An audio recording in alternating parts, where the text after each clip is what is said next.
like Aaron's been enjoying some of Trinidad sea spiders. Yeah, it looks good, huh? What did you say? Yes, Trevor? I have. Well, I said it looks like Aaron's been enjoying some of Trinidad sea spiders.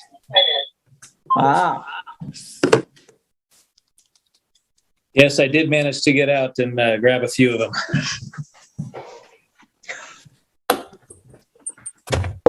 It's a good year. I recommend it. Yes. Who are totally vaccinated is still at 59%. More COVID-19 information is the Humboldt County website at Humboldt. sounds like we're getting some of the news here in the background. 5 new cases have been confirmed today. There are now 18 active cases and 1 resident in the hospital with COVID-19. Delnor is at 3,780.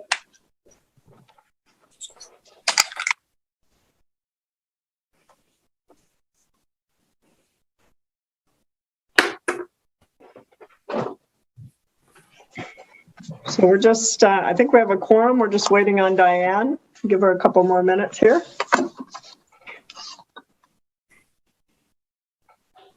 Wait.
Diane, I see you there, but no video. Or have you joined the call?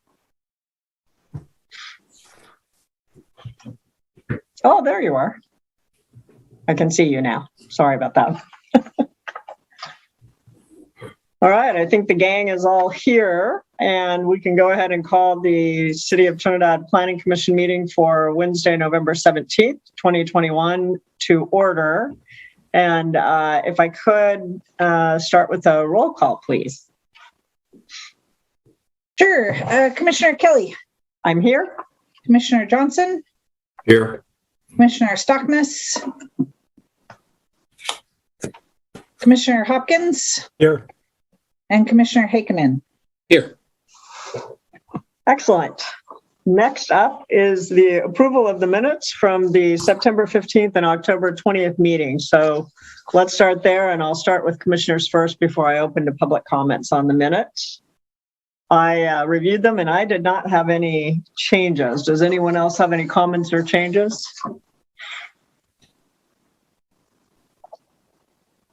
Mr. Johnson or Commissioner Johnson?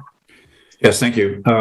On the minutes for September 15th, page 2, second paragraph, last sentence. Parker responded that the project requires a building permit for a chance of use. I believe that should be change of use.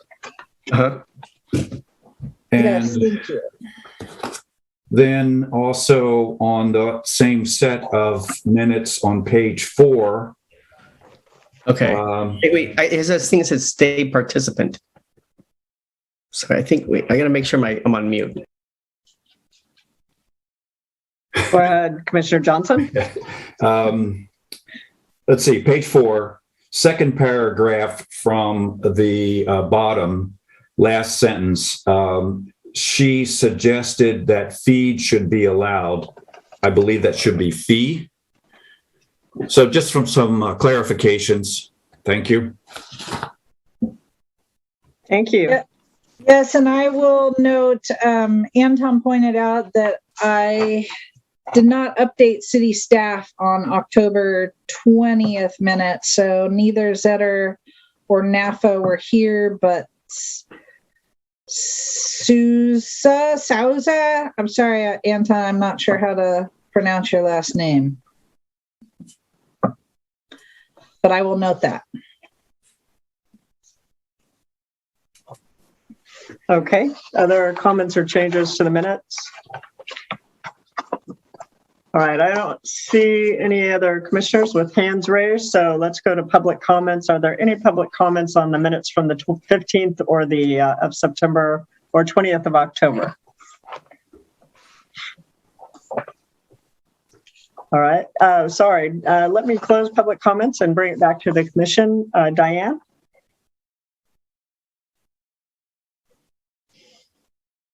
I thought we were just doing the 15th and we weren't doing the 20th. So on page 2 of 6 on the 20th,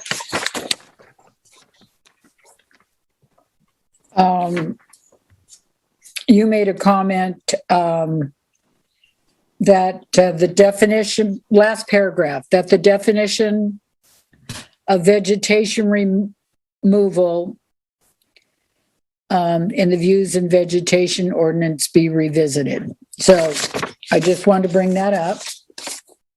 And that the definition of removal in the Views and Vegetation Ordinance provides extenuating circumstances.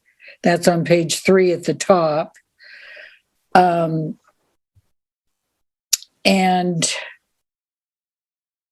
I think we just need to talk about extenuating circumstances in views and vegetation, tree removal. And then I'm kind of confused, Trevor, because the city needs to be defined better, but it's not always a requirement for the Coastal Act. Is that right? Well, the Coastal Act definition of development includes major vegetation removal, but it doesn't further define that. The Coastal Commission itself generally seems to use 12 inches DBH and or 500 square feet of area. But removal itself isn't defined either. So we're not going to find that in the Coastal Act. We'll just have to revise the city's ordinance and just make sure it stays consistent with the Coastal Act. Yeah, I'm not talking just about removing. I'm talking about all of it, maintaining, and then height. We need to go over the height. Okay, I just wanted to bring that up because it's important. Thank you. Thank you. Thank you, Commissioner. Yeah, thank you, Commissioner Stocknos. And maybe we should, when we get to the part where we talk about future agenda items, we should add that to our list. So thanks for reminding us. Okay, so I didn't see any public comments on the minutes. So I'm going to go ahead and ask if there is a motion to approve with the suggested changes. Move to approve as amended. Second that. All right, all those in favor? Aye. Aye. All right, the approval of the minutes passed unanimously. And we are ready to approve tonight's agenda. Are there any questions or comments or suggested changes to tonight's agenda? Okay, I see no suggested changes and I have none. So we'll go ahead and move on to items from the floor. At this time, we call on members of the public to speak for up to 3 minutes on items that are not on tonight's agenda. So let me open to public comments. Are there any items from the floor?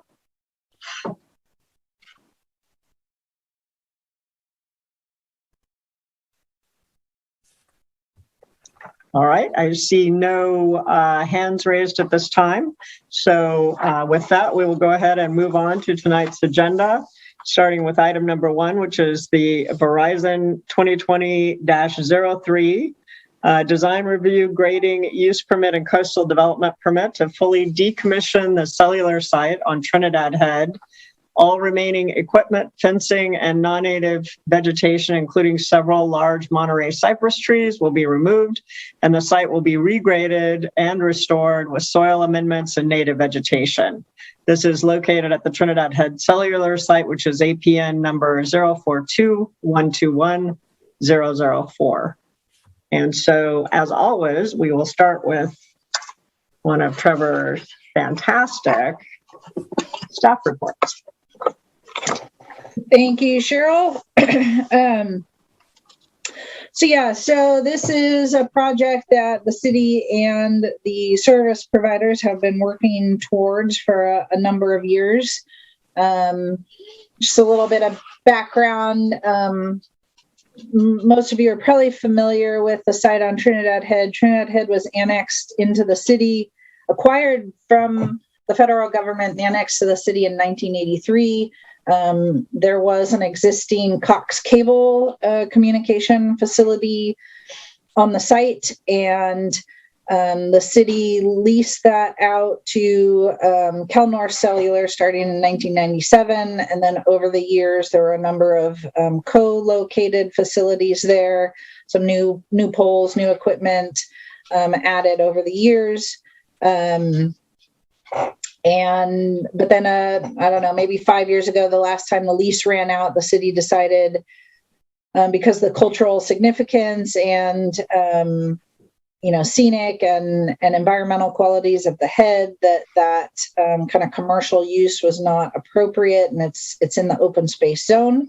And so has just been renewing the lease on an annual basis while the service providers build new cellular sites outside of city limits. So the other providers that were located there have removed their equipment, and so it's just Verizon that's left. Their second replacement site should be online before the end of the year, and so they will be ready to decommission the site. So that basically involves removing all the equipment, the poles, the concrete pads, the equipment cabinets, all the fencing will all be removed. There are also, I think, about 9 large Monterey cypress trees that were planted to screen the site at one point, and because they're non-native, those will need to be removed. So that's why it's a use permit, because some of those are over 12 inches DBH. Because it's changing structures, it's design review, it's regrading the site, so that's a grading permit and coastal development permit. The project does include revegetation of the site, so the soils will be regraded and prepped and replanted with native vegetation.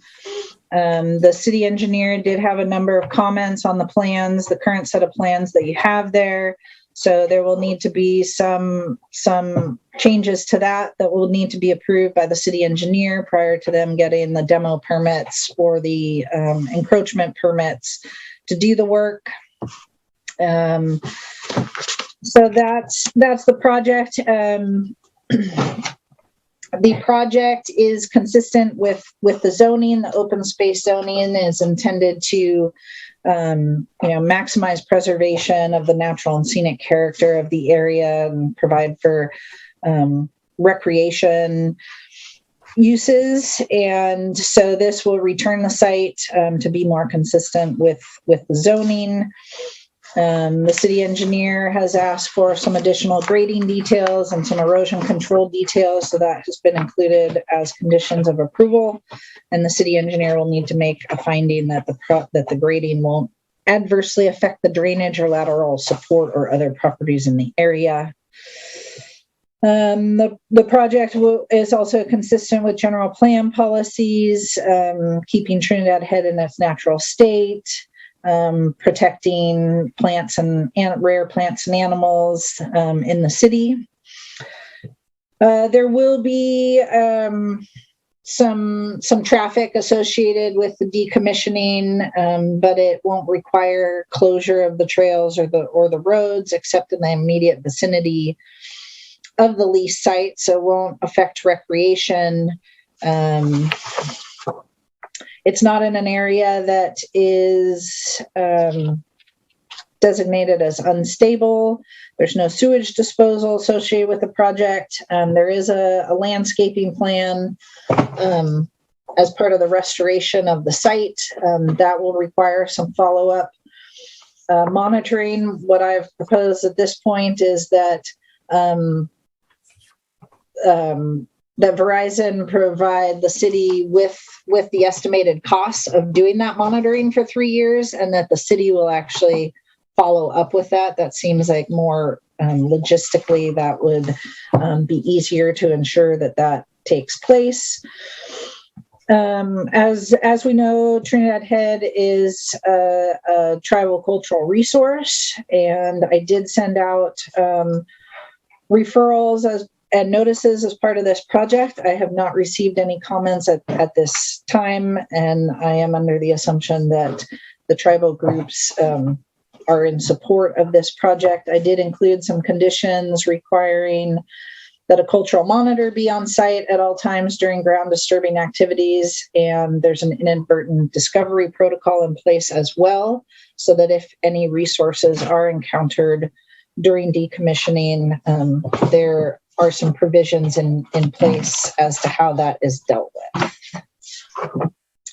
So the design review and view protection and use permit findings have been written in a manner to allow approval, but as usual, if the public or the planning commission has additional information that these findings need to be reworded, we should do that, but staff recommendation is for approval. There's a sample motion there for you. If you don't have enough information to make the decision tonight, you could delay action or continue the project. You could deny the project if you feel that certain findings can't be made, or alter the conditions of approval to address any concerns that might come up. The city manager has been working with Verizon representatives, and they have agreed to get the new site online, shut down the Trinidad Head site, and sort of test to make sure that service is still at an acceptable level before this site is actually decommissioned. So that's not a condition of approval, but it is something that the city manager and Verizon have been working together on. So conditions of approval include meeting requirements of the building official as part of the demo permit, and as I mentioned before, the city engineer, the payment of the costs, and then the cultural protection conditions of approval. And I'm happy to entertain any questions. All right, thank you. I have two really quick questions. One is the applicant in attendance, Trevor, in case we have any questions for Verizon, or do you know? I don't know. There's an iPhone here. I understood that someone would be attending, but okay. I didn't actually. Not critical. I just thought if they were here, we might recognize them and ask questions if we need to. But I don't see anybody coming off mute or raising hands to say that they're here. So we'll assume not. That's unfortunate. Okay. And then the other question I had was, who pays for this? Is this all Verizon, at Verizon's expense? Okay. Trevor's nodding yes. Okay, thank you. All right, other questions and comments for Trevor? Or anyone? Commissioner Stockness.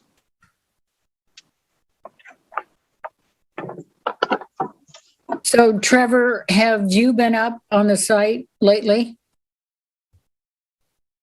Yeah, I went up there about a month or two ago with the biologist to to show him the site that worked on the planting plan. Okay, is the biologist from SHN? Yeah. Okay. How about the city engineer and the building inspector? Have they been up there?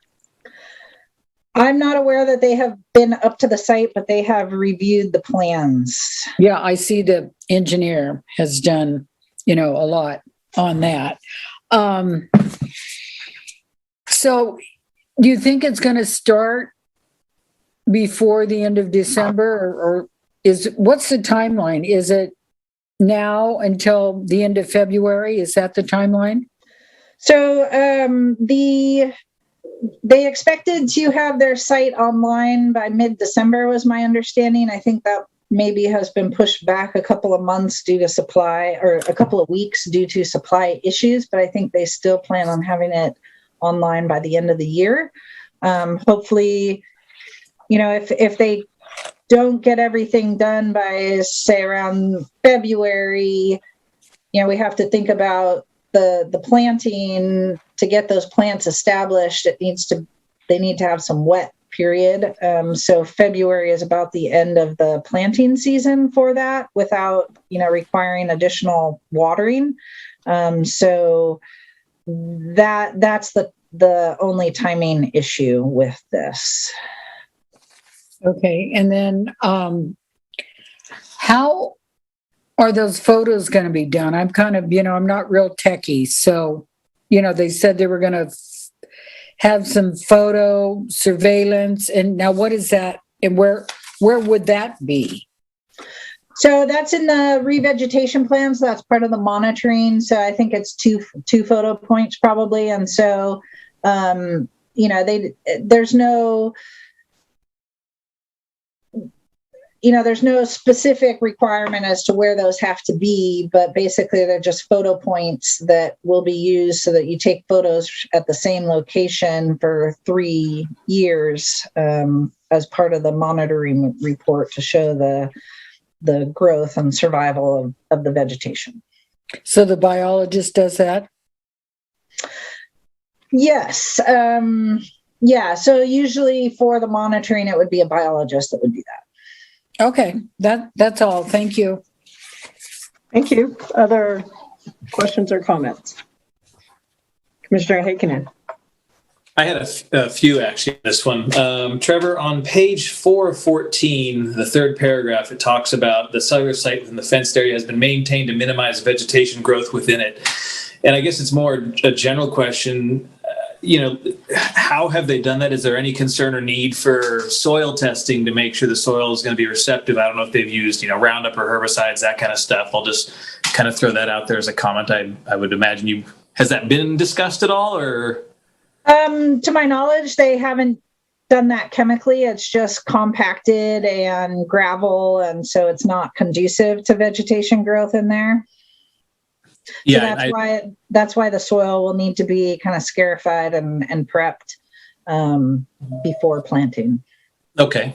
Another question I had on page 13.6 there. Let me see, what are we in here? The heading, the conditions of approval, the one about they're going to submit us with 3 years of estimated costs. I have a little bit of, it gives me a little bit of pause. I would prefer to see them prepay that to whoever's going to perform that. That way we know it's going to happen. There's no issues with cost changes, that kind of stuff. Rather than give us the money, then we have to do it. I don't see why that wouldn't be something they could do. That was just that would be a question on that. Do you have any position on that, or? They don't seem to be really set up to do that. And my worry, if we left that responsibility to Verizon, that it's going to be really hard for the city to follow up with them and make them do that.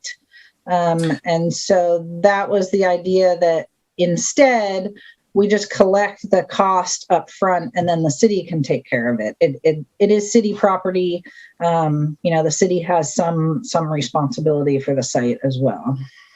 Yeah, I guess I'm more questioning why we can't just ask them to pay it now as a condition of approval. Oh, that is the condition. They will pay it up front. So the cost is $2,000 to $3,000 per year for those monitoring reports. So, I will leave that up to the city engineer, the city manager, the exact amount, but it'd be, $7,000 to $9,000 that they would. So the intent is whatever the bill from, SHN is for the plan and the monitoring, going to get that in total, pay it, and okay.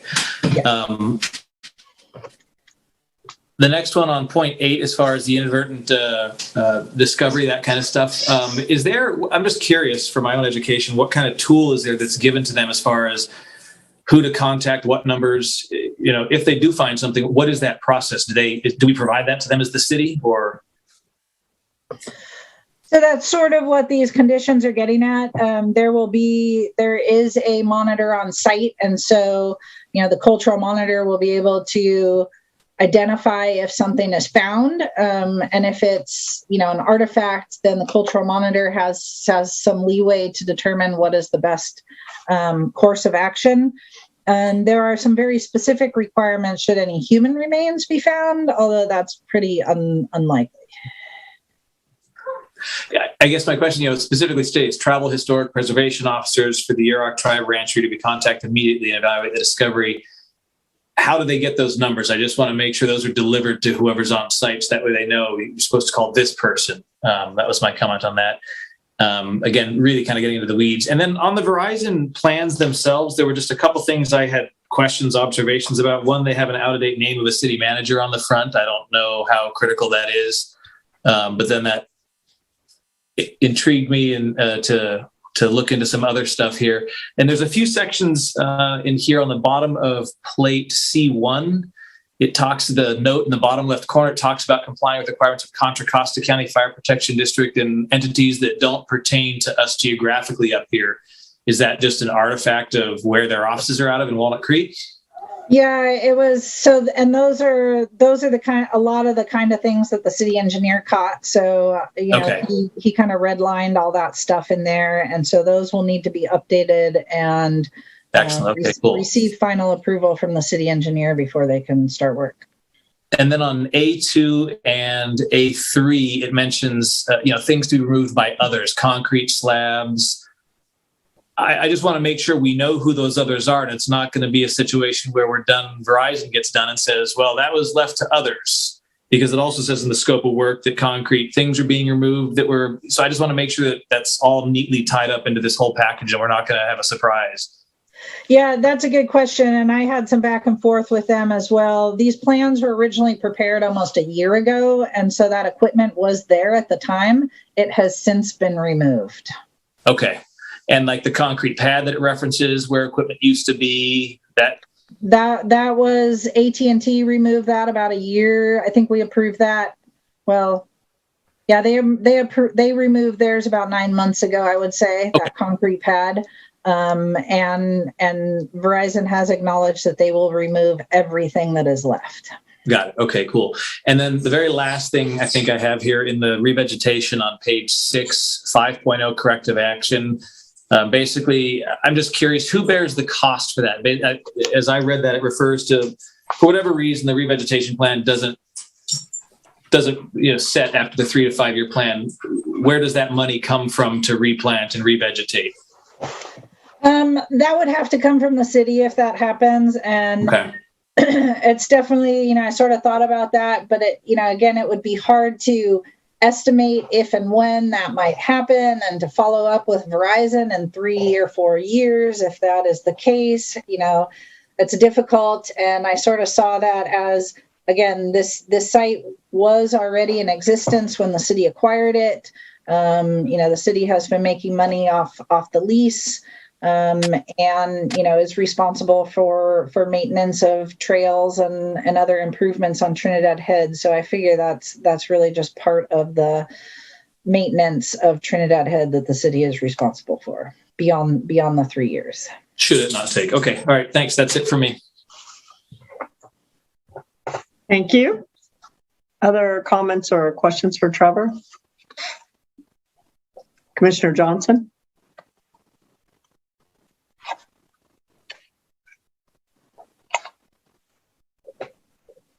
Good.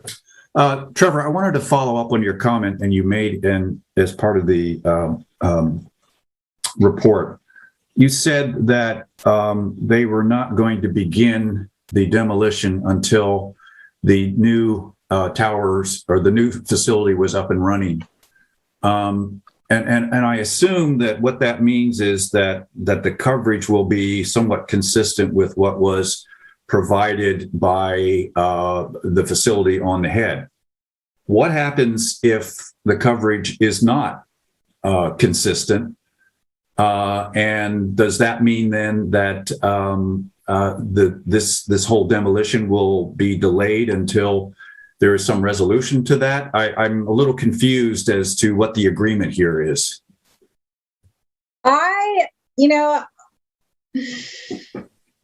It's a good question. So, and I have not wanted to get into that because for a couple of reasons. One is it's the city that's requiring them to leave in the first place. And the city made that very clear a number of years ago. And I don't see how the city can make them stay. So, I think it's a gentleman's agreement with Eli that, they've agreed to do that. And I don't think it's something that the city can really, we told them they have to leave, and now we can't say, oh, no, you can't leave until your service is up to a certain level. That's not. No, I completely understand that. And I just wanted to, if nothing else for the record, clarify what that statement that you made meant. To the first order, all of the coverage information that they publish seems to show or demonstrate that the coverage will be essentially the same.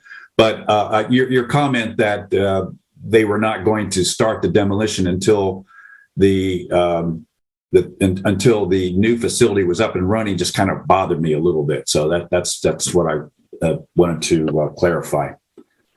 Well, so they do have one site that's up and running, and I think they wanted to do this months ago, and they agreed to hold off until this new site is in place. And so yeah, and that's their agreement with Eli, and I wasn't really involved in that. I understand. I have one more question. I certainly understand that we're going to clear this facility basically down to the ground. It's not completely clear to me, however, that there aren't underground conduits. And my concern would be probably primarily from a safety concern. And it's not clear on any of the plans where the AC power, for example, terminates coming into the facility, and whether or not that'll be terminated far enough away so that prying fingers and folks will not have a problem of exposing the AC power wherever it is. And the other thing I hope is that any wiring that's in the underground conduits will be removed as well. And then the third part is, I don't know if they intended to remove the conduits or not. That might make the landscaping very difficult, but that isn't really made very clear in any of the plans. Do you have any insight into that? Unfortunately, we don't have the agent here, so it's hard to kind of figure out where that is. Maybe you know the answer to that. Yeah, no, that's a good question. My understanding is they're going to remove everything from within the site itself and basically cap it somehow. But that would be something that we can ask the city engineer to follow up on. We don't want them necessarily removing it all the way to the source because we want to minimize ground disturbance as well. But we do want to make sure it's safe and not going to be a problem in the future. They were in a hurry to get on this meeting so that they could make sure that they were ready to decommission when the other site goes online, since it's been delayed. I assume this could be continued to December, and maybe some of these questions could be answered if you so desire. Well, that's one option. Another option is to have Verizon, as part of the conditions of approval, provide additional information as to how AC power and other comm lines and underground conduits are going to be dealt with. But yeah, that's my, yeah.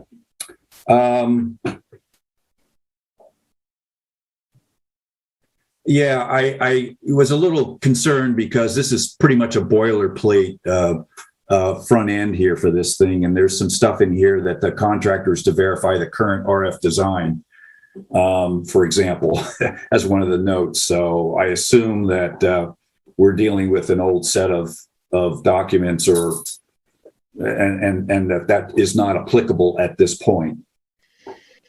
Yeah, there's a number of things, and it says, no vegetation to be removed, but that note. So there's, yes, there was a lot of red marks when I got it back, the plans back from the city engineer.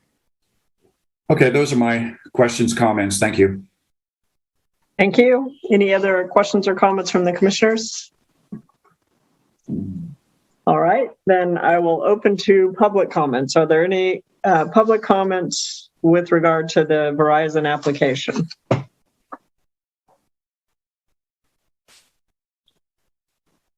All right, seeing none, I will bring it back to the Planning Commission. So what do you guys think about this one? I mean, I'll tell you, my initial reaction was that overall this is consistent with what the city has asked the Verizon, the provider, to do, that it's consistent with the general plan and our request to keep Trinidad Head as pristine as possible and as natural as possible. And the community has been in favor of it. It's a little bit before my time in terms of involvement with this topic. So I don't know all the history, but my understanding is that this is something that Friends of Trinidad Head and others in the city were actually quite keen on. So, but if there are some, concerns and we need to continue, we can do that. So how do you guys feel about it? Well, I'll reiterate what I said just earlier. I'm perfectly okay with cleaning this up tonight. I would just add an additional condition of approval that Verizon provide additional information regarding termination of AC power and any other signal or RF wiring that's completely removed, and clarify the extent to which they will cap or remove underground conduit. And with that, I would be fine with voting on this evening. Okay. Long time coming. Yeah. Commissioner Stockton. Yeah, I would be willing to vote too. I just want a word from the person that did the report, the building inspector, and the city engineer. If they could just come to one of our meetings and just say, hey, this is what happens, this is what will happen, or this is how we feel, just so we know that they, I know the city engineer has done quite a bit of work, but the building inspector is going to need to check those AC conduits in the ground area. And that way I'd feel better if I had a little commitment from them. And then as far as who's going to maintain it, it's probably, the people that do the trail, the Trinidad, the trail up the head, which would probably be Kyle. And I don't know if we have anybody else. Okay. I would agree. So would it be acceptable for you if I follow up with the building official and city engineer's recommendations and findings once we get through this process and get their plans approved? Right. And then talk to Eli and say, who's going to maintain it? Is the maintenance guy that does the trail, is he going to be up there maintaining it? Okay. Okay. Sure. That would be great, Trevor. Thank you. So I'm just gonna go ahead and add that as condition. Well, I don't know if it needs to be a condition because it's not an applicant responsibility that I come and report back. I will just come and report back if that's okay. Yeah, it would just be good to have, and then maybe Eli can give us an update too, since he's not here right now. Okay, thanks. Oh, and you know what else? The Chiricahua, no word from them, right? Yeah, and that's kind of a, that's a little bit of an issue too. Not bad, but I mean, I want them to know what's up.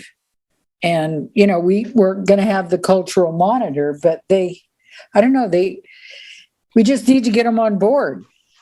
If they...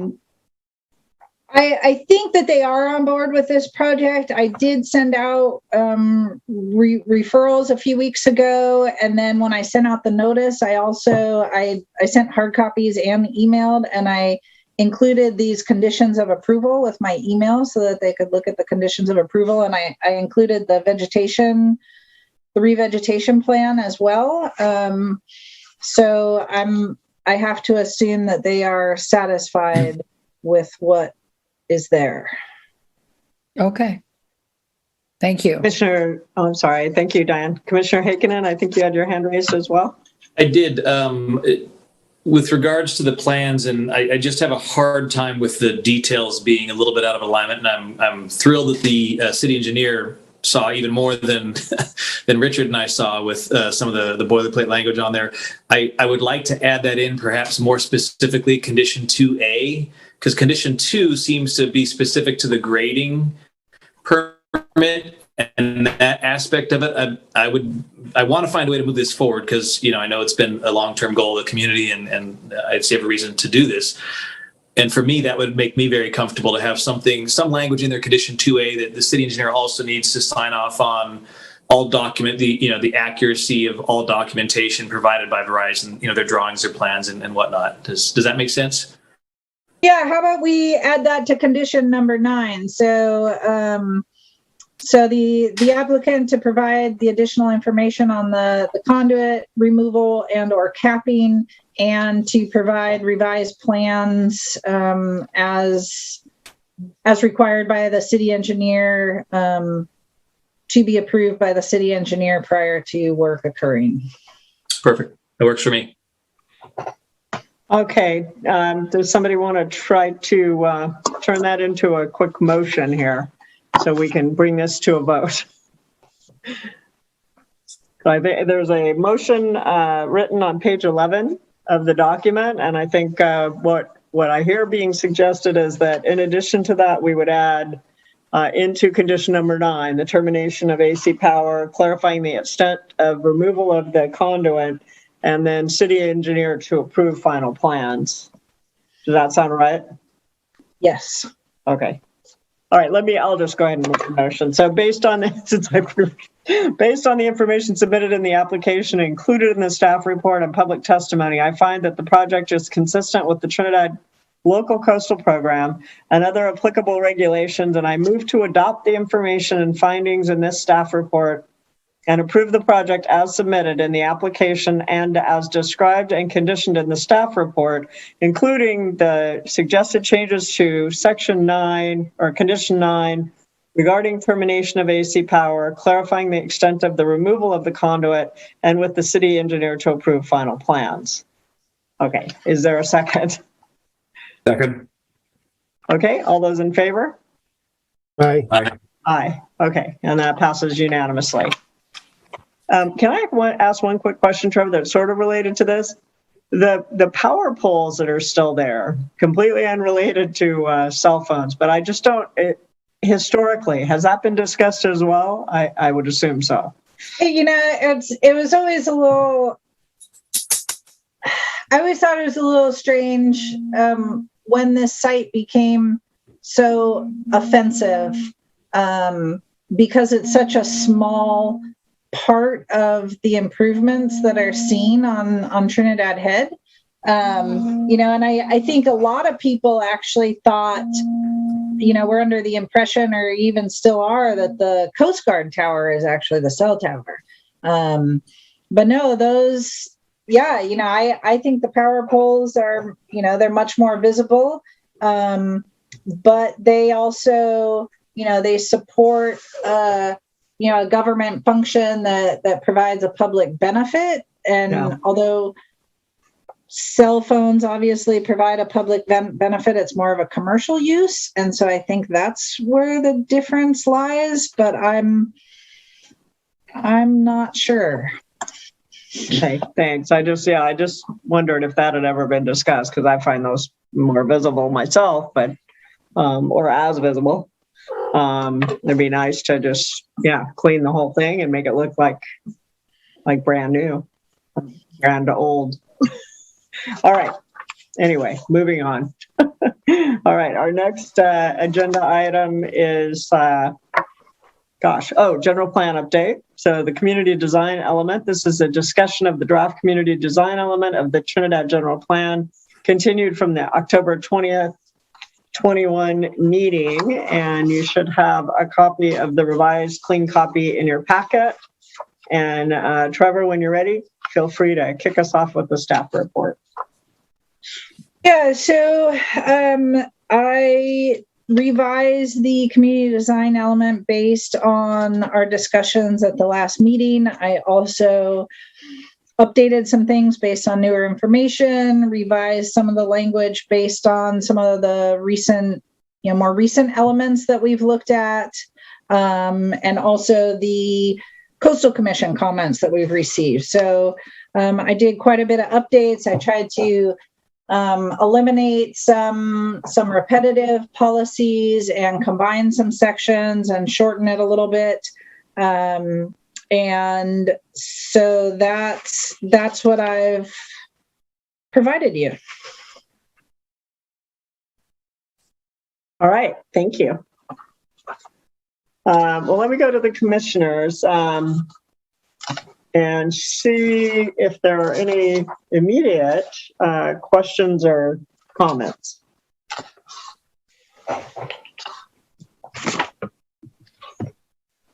I guess, while folks are getting organized and pulling out the design element, I'll just say that my notes to myself were really that this is getting one of those elements that I think is getting really close to being done.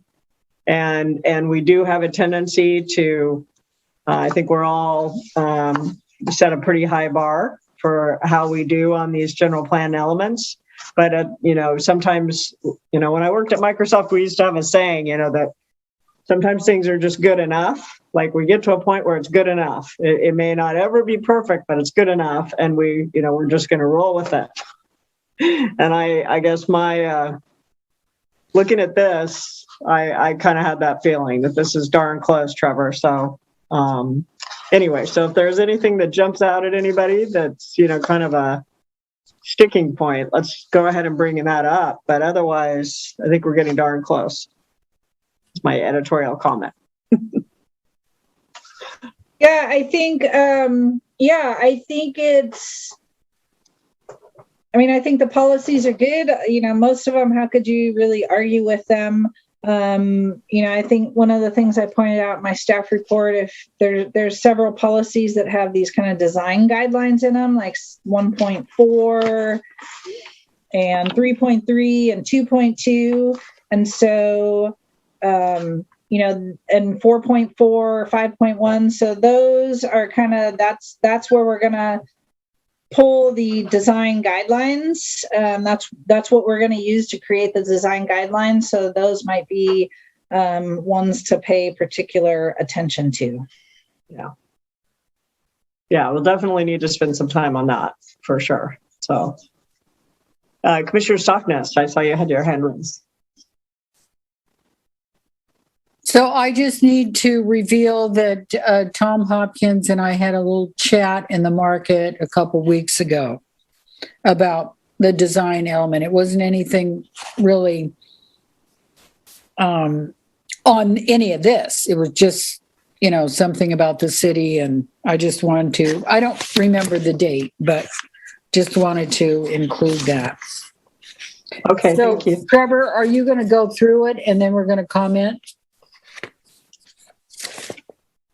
I think it's ready. I mean, it's ready for comment. We can sort of go through it section by section or however you want, or, person by person, you can give me your comments. Whatever works for you is fine with me. Let's do a round table if we can, and start with you, Diane, on any part of it that you want to talk about. So we'll start, let's see, okay. We'll start on page 1. It's number 2, community design in the Coastal Act. The last sentence in paragraph 1, because of the emphasis on public resources, the Coastal Act only protects public views. Okay. The next paragraph. So this is the one area where Trinidad's view protection has differed from the Coastal Act in its regulatory protections of private views from residences. Okay, so in the 1976 general plan and the 78 plan, the residents were supposed to have be able to protect their views. But the process for that, Trevor, is huge. Okay. Okay, page 2.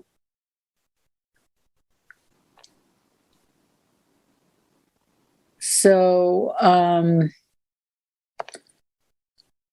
under background, the last sentence, paragraph 1, visual resources can be readily degraded through poorly located,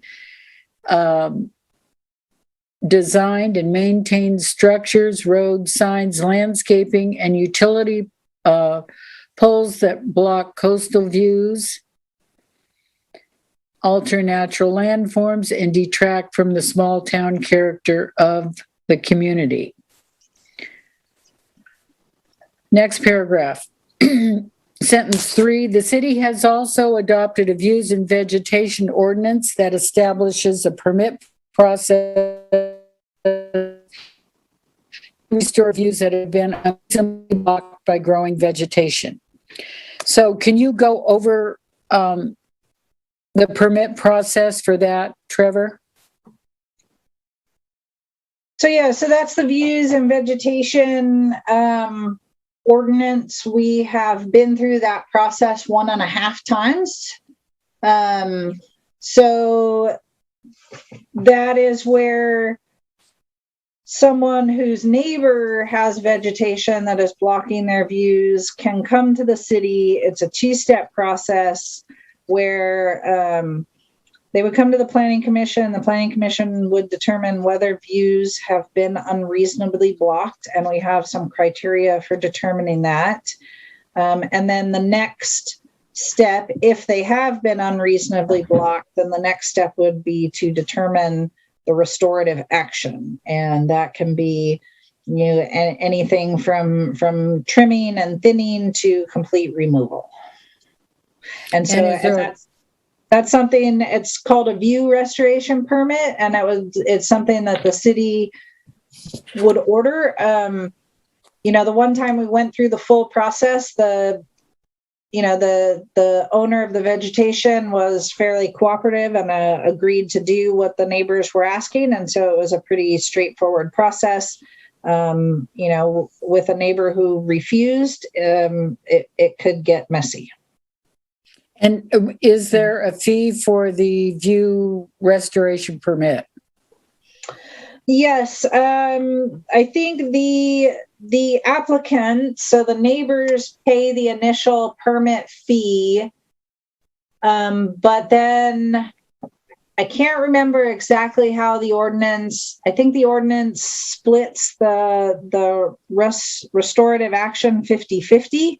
But the planning commission can find that some other split is more equitable. So that there is some flexibility for the planning commission in determining that. Okay. And that's not like the large tree permit. Well, Okay. so that, yeah, it's a little different. So that is a permit to make someone remove a tree. Okay. And if it is a large tree and it's going to be removed, the ordinance does recognize that then you would have to issue a use permit under a coastal development permit to remove large trees. Okay, I'm writing this down.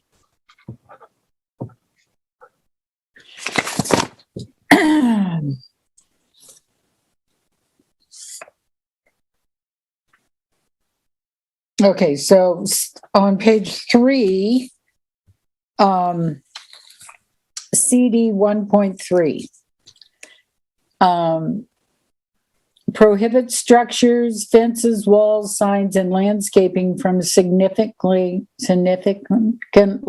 blocking views of the harbor, Little Trinidad Head, the Pacific Ocean, rocky coastline, or islands from key viewing points within an occupied residential or commercial structure. So this is happening in several parts of the city.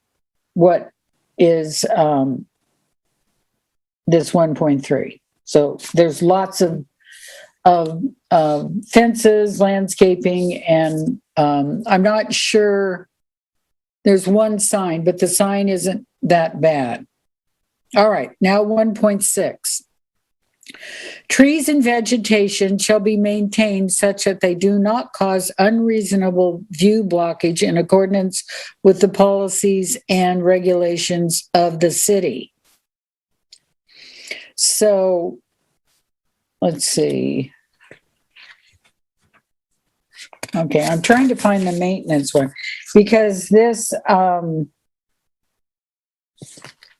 is happening. Okay. I think the vegetation maintenance was in the landscaping policies, maybe? Page 7? Yeah, it's on, the other one is, okay, it's 1.6.1. I thought maybe develop a vegetation management plan or program for bluffside vegetation maintenance consistent with the protections for ESHAs and cultural resources. So I'm always wondering who's going to clean up the bluff area because the trees aren't pruned and there is the broken parking piece that so people will park and not go over the bluff. And I didn't know how to, approach them or if the city does that or if the civic club does that. But the management, my main point here is that vegetation management is not being done by residential people and the chair side. It's not enough.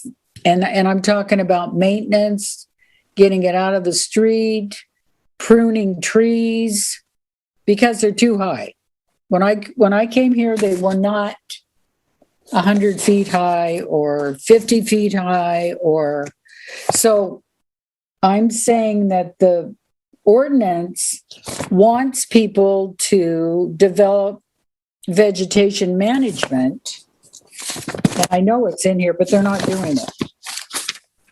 And who would ask them to do that? I've talked to Eli. Well, I mean, it's not a simple issue. I mean, obviously, the Cherry study area has its own issues, but bluff stability is an issue. Who owns the property is an issue. So it's not a simple.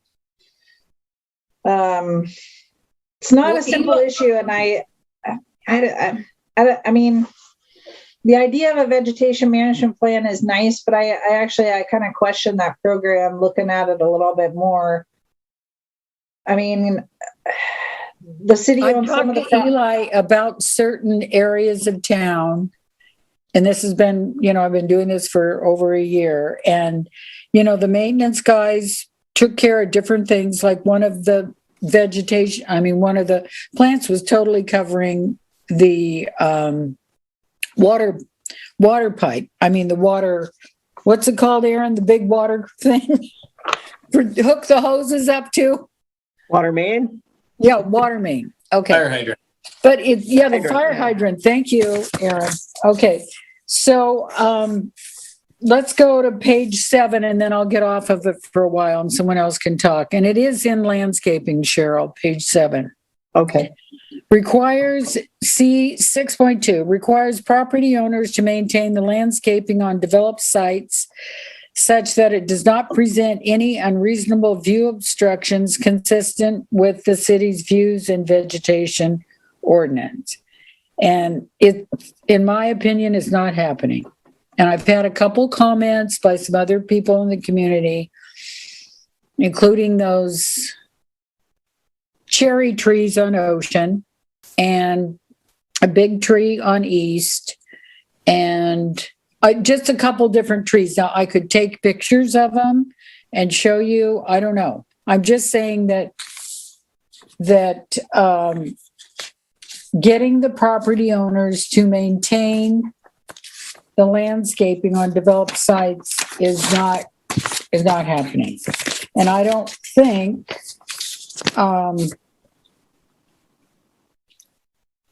the residents are going to want to do a view restoration permit when it says in the general plan that I think maintain. That's why we have the views and vegetation ordinance. I mean, cities don't go around telling people to cut their trees down. I mean, this is a very unique situation, and as a vegetation owner, I mean, vegetation is important. It provides windbreaks, it provides habitat, it provides privacy. It's important for property owners too, the owners of the vegetation, and so that's why we have the views and vegetation ordinance to try and balance views versus, the benefits that vegetation provides to the environment and to property owners. But the city can't, the city doesn't know if vegetation's blocking someone's view from their living room. They have to come and complain to the city. We can't enforce that without someone bringing that issue to the city. So I think they have to go through the views and vegetation ordinance. That's really the only way. So if a citizen makes Go a ahead, Diane. So if a citizen makes a complaint, then the city manager or the maintenance department would go to those people and say, hey, you need to cut the roads. No, because there's not you would have to, there's a process to go through. There's not, if someone says so there's a 6-foot height limit on hedges. So someone can say come to the city and complain that someone's hedge is over 6 feet in height, and the city can go measure it and say, okay, yes, your hedge is over 6 feet in height, you need to cut it.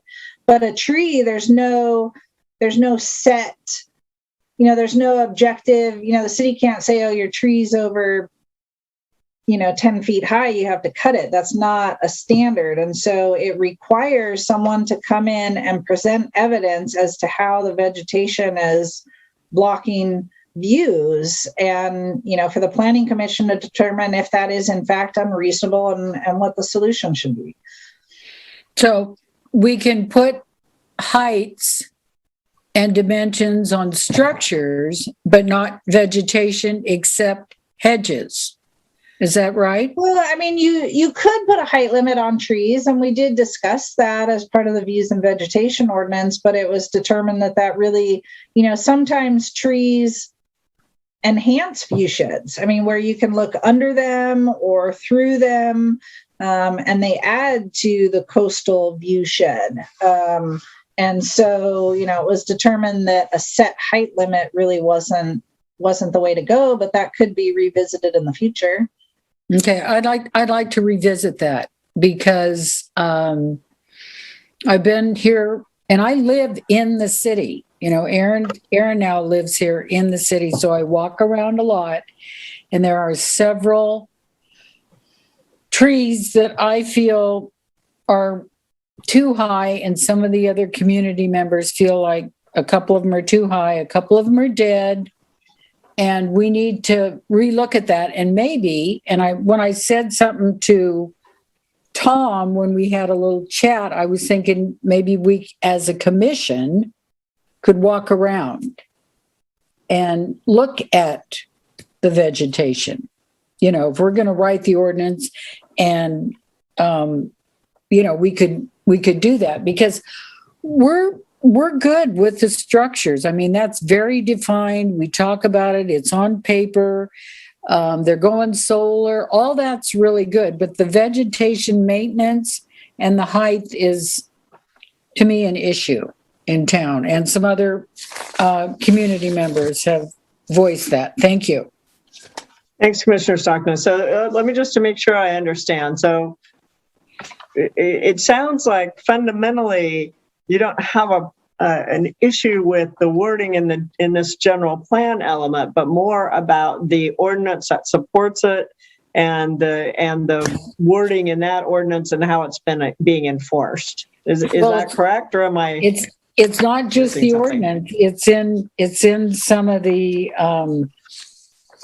policies that I just read. Right. But I mean, you like the way these policies are written. You just want to see them enforced. Is that correct, or am I missing something? Okay. Yes. No. All right. Yeah. And then maybe as a group, look at this vegetation. I mean, we talked about it for the cell tower, but you know, it's an issue in town. You know, now we have all these great sidewalks, and you know, even some of those trees coming into the city right by the sidewalks are pretty big now. They're pretty, but I mean, are they going to keep growing? Thank you. Thank you. So I'm going to put this down too for future agenda items. So I made a note when we get to that section, Diane, and we'll tee that up. And as far as, you know, taking a field trip, I mean, we can always do that. We've done that in the past, at least on one occasion. As long as we agendize it, we can do a field trip and walk through town and so forth. All right. Other commissioners, other comments on the... Thank you. Thank you. Other comments? Commissioner Hopkins. I was on page 3, CD 1.4. It says limit the size and bulk of structures to maintain Trinidad's small town character. I think that sounds really cute and that's very nice, but I think it could be kind of vague. And as far as the sizes of structures, don't we already have implementation saying what it can be? And that it should be just following the rules that are already set to maintain the character of Trinidad. Yes, and you're right. I mean, yes, but we still need to have the policies, I think, because we're going to revisit those implementation measures. And so I think we still want to have the policies that sort of lay the foundation for those implementation measures so that we do have size limits and height limits. But it is and will continue to be, I think, a struggle between, you know, having these kind of vague, wishful kinds of policies and then putting them into regulations to implement them, you know, and finding that balance between subjective and objective and allowing flexibility, but also, you know, making your decision making easier and more predictable. It's not an easy, design review isn't an easy issue in Trinidad. No, all right. Then thank you, and I'm kind of clear on it, I guess. I was also curious about solar gain. Kind of that's where Diane and I were talking, and I was kind of concerned about solar gain for people. And I don't know if that's in here anywhere. And then the last point that I wanted to make is be nice if it said to actually be a good neighbor somewhere. Like just be a good neighbor.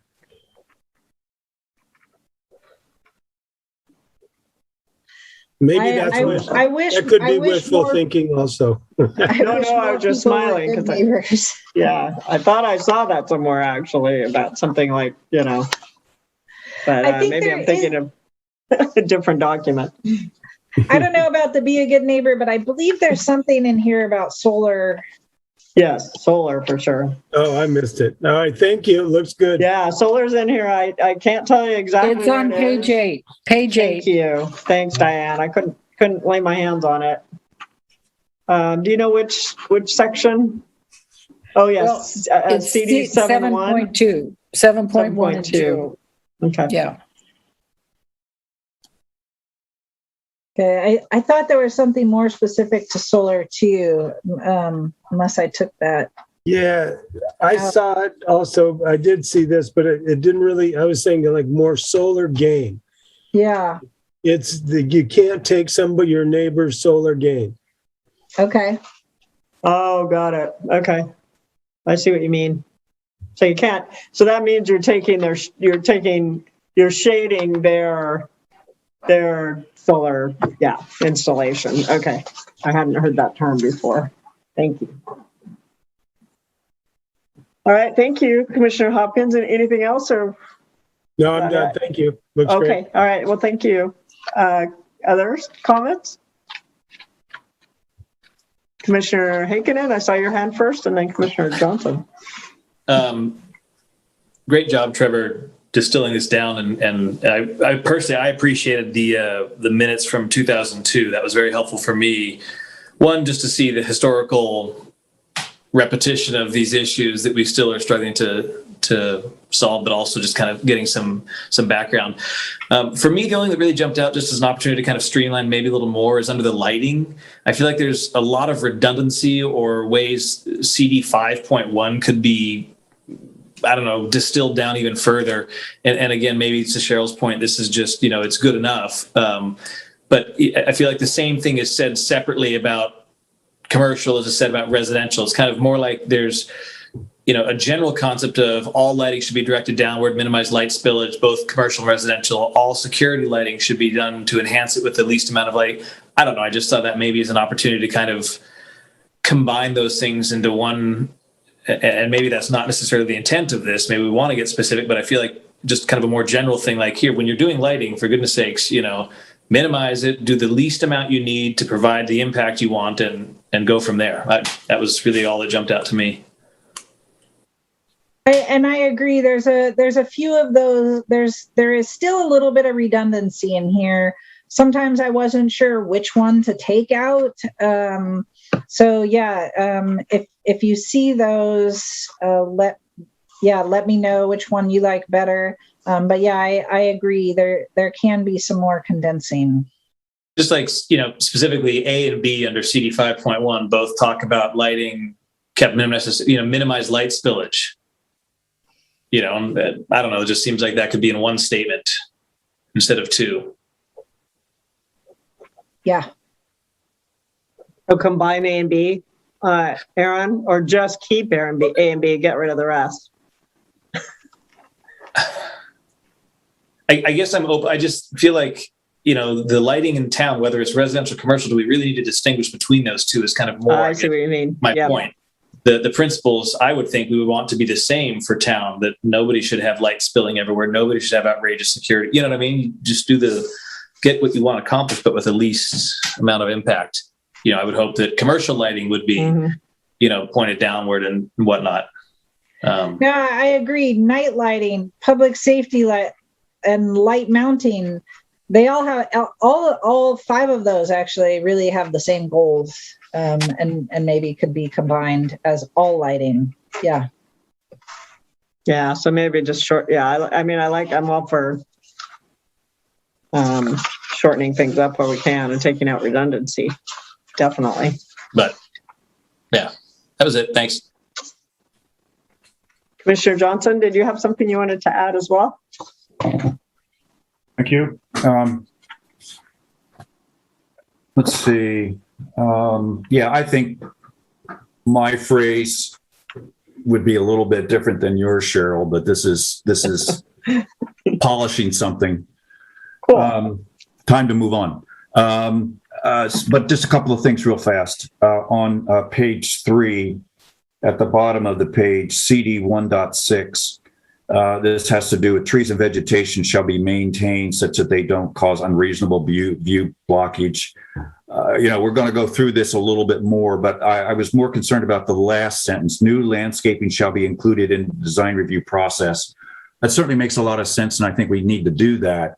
What is maybe a gray area is oftentimes one could consider some landscaping to be upgraded from the existing to new. And some things are kept, some things are destroyed or taken out and new installed.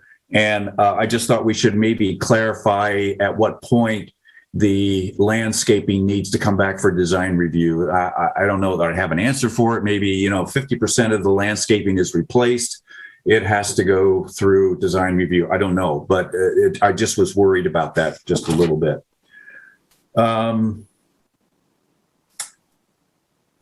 There's a couple of, minor typos and things that I'm not going to get into that. Let's see. On page 6, CD 4.3, item D, which is the one on flush-mounted signs, etc. And I'm looking at the last phrase of that. Freestanding signs shall not exceed 15 feet in height. My impression of a freestanding sign in Trinidad, if it was 15 feet in height, would be huge. And I know that years ago we did a sign inventory and spent a fair amount of time of trying to get our arms around the whole issue of signage. And I know that one of the issues that we dealt with was the height of all signs, but then also the clearance on sidewalks, because you don't want them too low because people's head would bang into them. But I am a little concerned about the 15 feet in height. I don't know that there's an answer other than my preference would be to lower that. So I think that if we're going to do anything, I think that should be reduced to something less than 15 feet. I can't think of any reason why we would need to have a sign that would be 15 feet high on a freestanding sign is what I mean. A freestanding sign that would have to be 15 feet high. Let's see. On page 8, goal CD-9. I'm not sure I quite understand this one. I think there might be just a couple of things that got combined into one goal, but we start out talking about energy efficiency, and then we suddenly move into support public art and open space and protecting important community resources. Might be nice to, or might be useful to break that out perhaps into 2 goals, because I think those are 2 equally important things, but don't necessarily, in my mind, coalesce into one goal. And having said that, then looking at CD 7.2, which is to encourage small-scale on-site renewable energy such as wind, solar, and micro hydro in new and existing development. Could you clarify, Trevor? I thought that there were mandates now that new construction required solar for residences, or single-family dwellings, I should say. And if that's the case, should we not say something to that effect, or somewhere I thought, and I was just trying to look at it while we were discussing this earlier, somewhere I thought in the draft general plan that we talked quite a bit about solar and the way in which to streamline the permitting for that. I thought we had done that, and if we haven't, I think we need to, or if it's somewhere else, then maybe we need to reference it. But this is a big deal, and I think that this particular policy, if this is the only place where it shows up, needs to really be strengthened and reinforced and made such that people really understand what they can and can't do with respect to solar or other renewable energy sources. And let's see. Yeah, I think that's it. All right. Thank you, Commissioner Johnson. Commissioner Stockness, you had your hand up also. So Richard, I think the solar, it was either in climate change when we were talking about that, or the sea level rise. It was Trevor did a big page on that. And I remember a lot of it was it must have been in one of the other elements, Trevor, because I remember Richard, at least a whole page on that. Well, I know we talked about green building, and we had, and even in the preface, in the intro, we talked about zero waste and about climate change. So that's where I think it was. Yeah, yeah. And then for Tom, in the minutes, the April 202 minutes, the good neighbor thing is in there, and it is That's where it was. Okay. Page 3 of 4, first paragraph. No, the bullet number 3. Good neighbor design approach versus strict standards. So, Richard talks about the sign height, and I think that was very valuable. Then we talked about the hedge site. So I'm going to bat this around again. I want to talk about tree height in Trinidad. If we've got height for structures, heights for the roof, setbacks, I'm just going to say that's my last comment. I want to talk about tree height in the design element. Okay, and I captured that for our future agenda items, the vegetation ordinance. And then I do want to go back to Commissioner Johnson's comment about the sign height. So do we want to try to close on that right now? I'm just wondering if there's a kind of a standard that cities have adopted. I mean, what comes to mind, and I don't want to call out any particular business or anything, it's just something I just happened to notice. So I just happened to notice, and it's probably been there forever, but for some reason I just noticed Sue Forbes sign, the real estate, sign that's on the sidewalk, right out in front of out in front of the business, in front of Murphy's. The Lighthouse Grill. It's by the Lighthouse Grill. Yes, it's by the Lighthouse Grill. Thank you. And I just had never noticed it before. Now, I don't know how tall that sign is or kind of what its dimensions are or what have you. It looks to me like it's about 15 feet tall. It's as tall as the roof line to the Lighthouse Grill? Yep. Okay. And I don't know what that is, but I don't know where I was going with that, except I guess, I noticed it. I thought it was a little high. So I guess I would agree with Richard that, perhaps that's, freestanding signs that does get, it does get pretty, pronounced. I should point out that you picked an absolutely great example. That sign did get quite a bit of controversy when it went up. Okay. For a number of reasons. And I guess I'll just add to what I was saying earlier about signs. We do have a lot of policies about signs. I'm not sure, Trevor, though, that we've captured the way in which signs get permitted. Maybe we have it somewhere else. Maybe you can direct me there. But I think that's a very important thing, partly, or primarily, I should say, primarily because nobody really understands what they can do. And it's only until after the sign goes up that everybody gets upset. And obviously, no sign is going to be satisfactory to everyone. But on the other hand, some direction, guidelines, policies on permitting or approval of signs might be useful. Or enforcement measures. They tried that, back in the early 2000s. So I feel that we need to get Eli in on this conversation on the design element.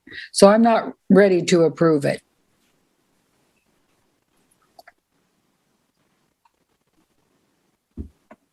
All right. Okay. Other commissioners? I think that at this point, we're reviewing this and we're making some suggested changes.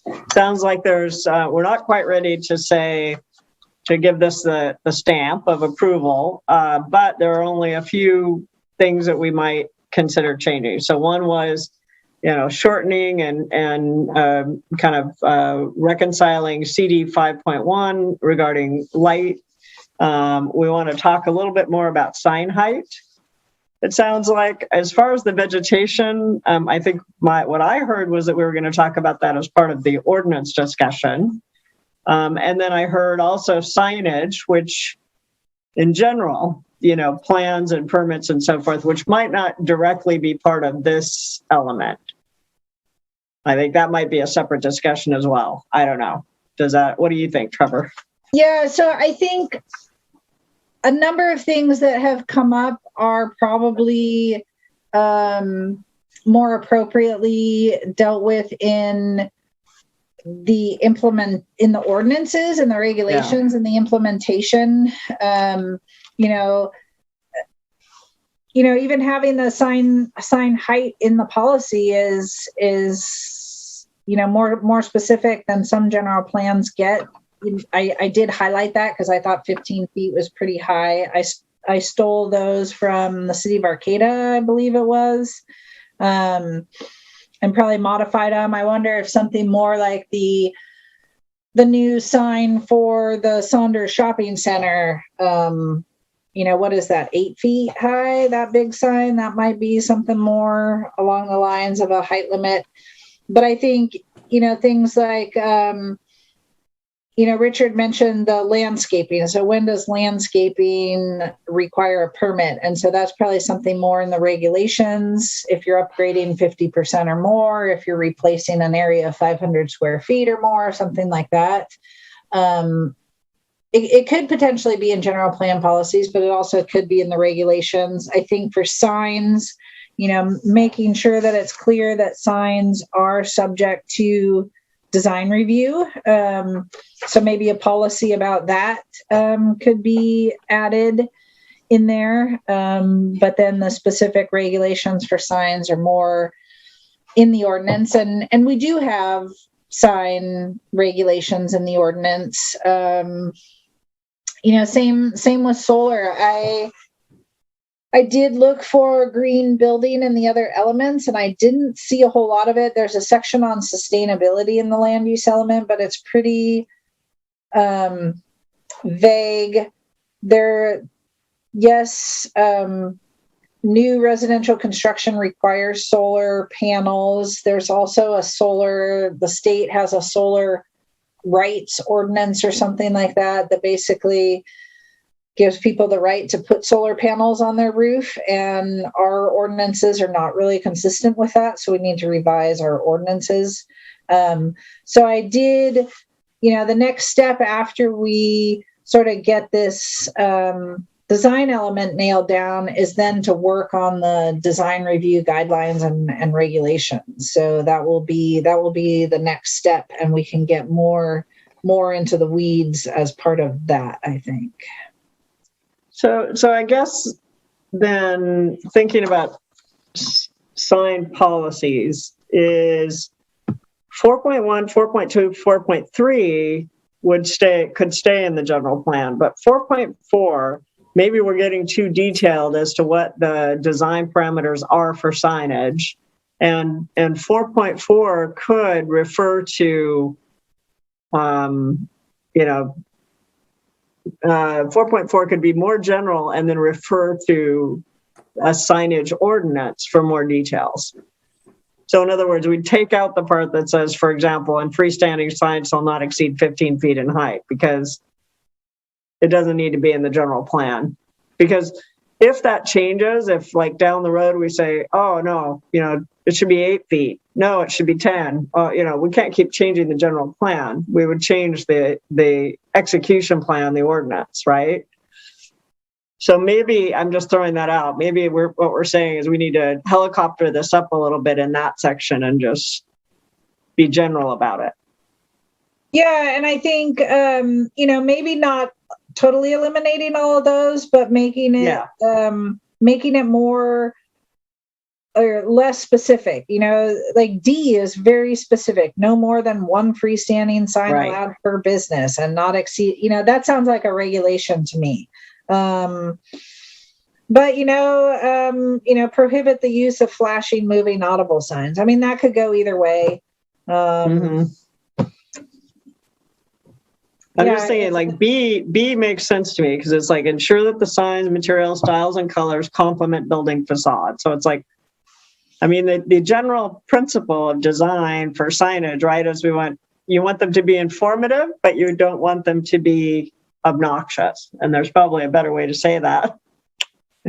Right? So it's like you don't want them to block views. You don't want them to make noise and flash and be, And to your point, Daryl, 4.4b you could make an argument that's already contained within 4.2. To complement or enhance the appearance. Integral part of the structure kind of, to me, implies that material, size, color, complement. You know what I mean? So yeah, definitely a chance to kind of, like you said, helicopter up, so to speak. Yeah, I just feel like, the more specific we get, we want, this is the spirit of intent, and then we want, we can get into the execution and the devils in the details of the ordinances and so forth. So anyway, that's what I'm kind of hearing or thinking. Okay. I see folks nodding. Mr. Hankin, were you going to say something? I don't know, would it make sense to put somewhere either in this entire document or in each section for more specifics, please see applicable ordinance? Yeah. Just to really kind of, in case somebody stumbles across this and thinks they have all the information, it says, well, hang on, you want to look here too. I don't know, just to try and give people a fighting chance to know where to find the right info. If they just search our website for sign, they might only see this. I don't know. I mean, that's sort of explained in the introduction chapter of the general plan. I think maybe if we make some of these policies more general, that will be more obvious, because I do think most people know to look for, the code, the regulations, as opposed to the general plan. But so I don't know if we need, because that would be true for every section. Do we need to include that disclaimer in each chapter? Or just at the beginning? I'm not sure. We can think about that.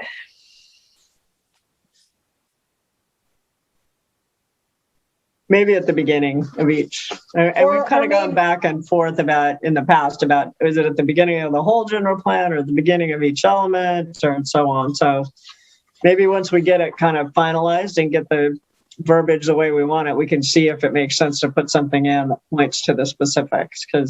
But it could we could reword the policy so that it's, the city's sign regulations will implement the following guidelines or something like that, so that it's clear that there's more than just this. Yeah, somehow make it clear. That might be one way to do it. That sounds good.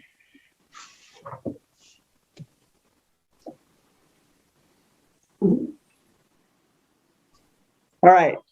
I think we are done with that topic. Let me open to public comments really quick. Are there any public comments on the design element? All right, seeing none, I'm going to ask commissioners, do you want to take a short break or or do you want to soldier on, so to speak? That's probably a bad expression. Okay. I'm good to keep going. Okay, Yeah. Commissioner Stockness raised her hands. Diane, did you want to say something? Yeah, I'm just going to go for 3 minutes and then I'll be back. Okay. All right.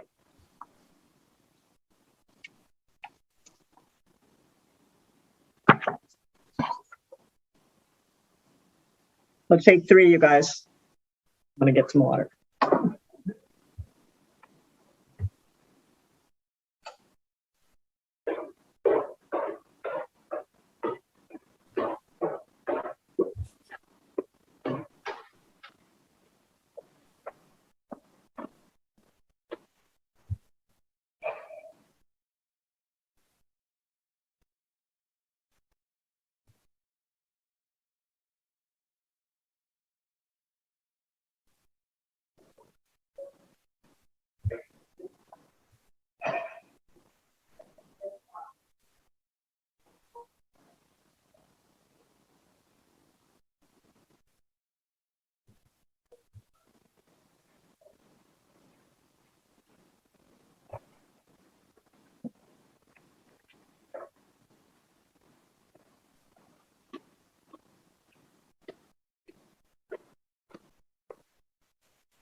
Watching Trevor play with the kitty. The kitty's like one of our commissioners. Yeah. Well, Yes. the kitty's there every week. So Yes. The kitty should hold up a paw when it's time to vote. It's funny. It seems like at council meetings, every time I start to talk, she comes over my shoulder into the council meeting. I don't know what it is. That's pretty funny. So Trevor, where's Eli tonight? He teaches a class at CR on Wednesday. He has for years, and that's why the city council moved their meetings to Tuesdays. Yeah. Okay, I'll check in with him this week, and you'll be in the office this week too, tomorrow. I am still working from home a lot of the time, but Okay. But I'm around. Yeah. Well, I usually see him once a week or every other week, he and Gabe. Yeah. And I think Gabe is the one that is pretty much okaying the signs that are going up when different things, or do you okay them? Well, so, new signs definitely require design review, with a few exceptions. Some temporary signs, political kinds of signs, for sale types of signs. And then residential, like a residential nameplate is exempt. So I think like the museum, their signs fell under that, less than 2 or 3 square feet. So they didn't need design review. And then, like I mentioned, last meeting, or maybe it was the meeting before on the Vanderpool project, I think it could be argued that changing the sign copy requires design review, but we never have. So it's really not clear in the ordinance if someone changes an existing sign, just changes the copy, not the size, whether that requires design review. But, a lot of these signs have been in existence. The city does have a regulation that, signs, any non-conforming sign has to be removed within 3 years. And there's a lot of those still around that were never removed in 1983 when they should have been. But businesses always, fight hard for their signs. So it's been kind of a tough issue for the city to tackle. Yeah, it's a controversial one, that's for sure. All right, let's move on to our next topic, which is residential permit exemptions and waivers. And this, I think, was continued from a previous discussion, right, Trevor? I think. Yeah, so I just kind of introduced this at the last meeting and sort of design and objective design standards. So this, I'm jumping into a little bit more of the weeds as opposed to the design elements. So these would be these would be in the regulations. So these would be codified in an ordinance. They're just pieces. But so, the city currently has a set of exemptions, and the Coastal Act also has some exemptions and then exceptions to exemptions. And they're not necessarily consistent between the two. And I think there are some advantages in both. And so I think, the coastal development permit exemptions is something that staff has wanted to revise and clean up for quite a while. There's a lot of specificity in our existing exemptions, and then they don't cover, because they're from 1978, so they don't cover things that come up today, that weren't around in 1978. So basically, I'm starting to revise that section of the city zoning ordinance by adding, modifying the conditions of approval. So what I have here is I've taken the Coastal Act exemptions, and right now I'm just focusing on residences, taking it one piece at a time. And part of that is because it's part of one of our SB2 tasks to sort of help streamline residential approvals and look at this. And also, sometimes it's easier to look at some of these things in pieces. So I've sort of modified the Coastal Act exemptions to something that might be appropriate for Trinidad. But I think there's a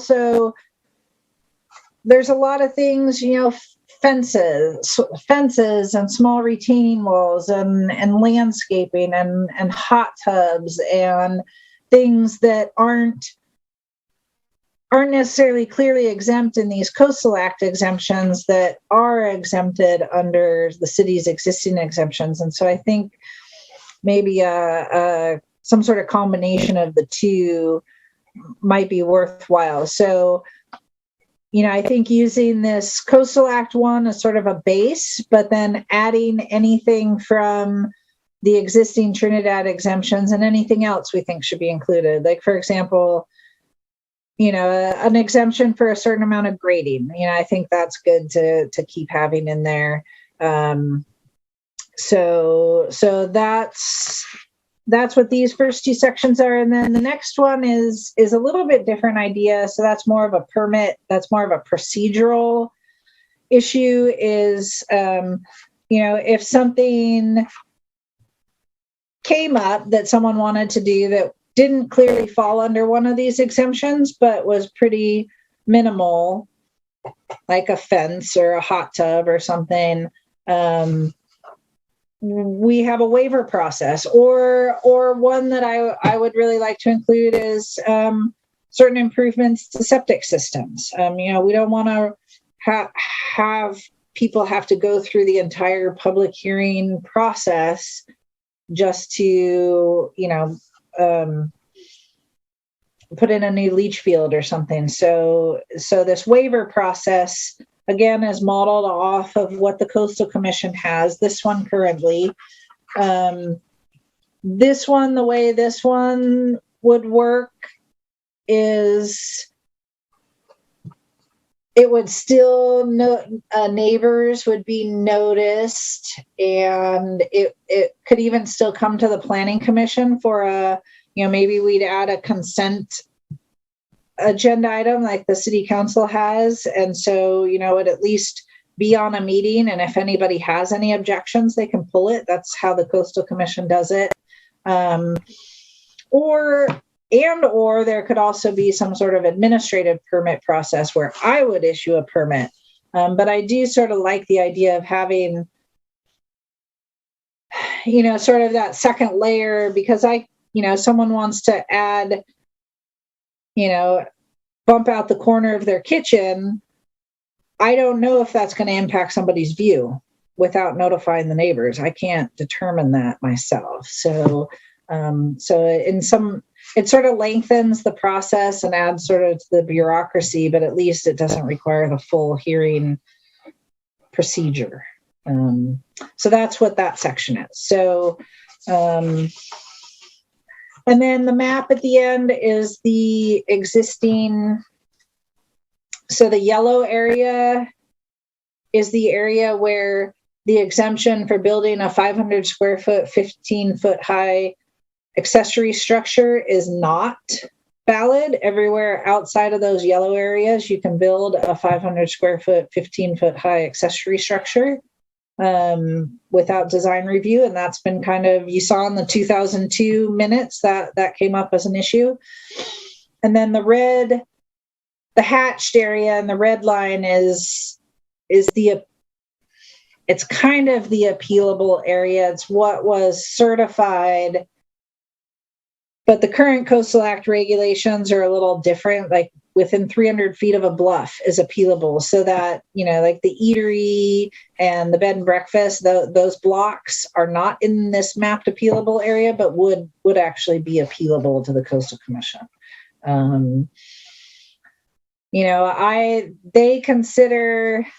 They don't consider like Underwood, things that are east of Underwood, they still consider that to be between the sea and the first public road because Underwood doesn't continue. But I don't know if I buy that. But anyway, so we'll be adjusting these boundaries, but that's what they are now.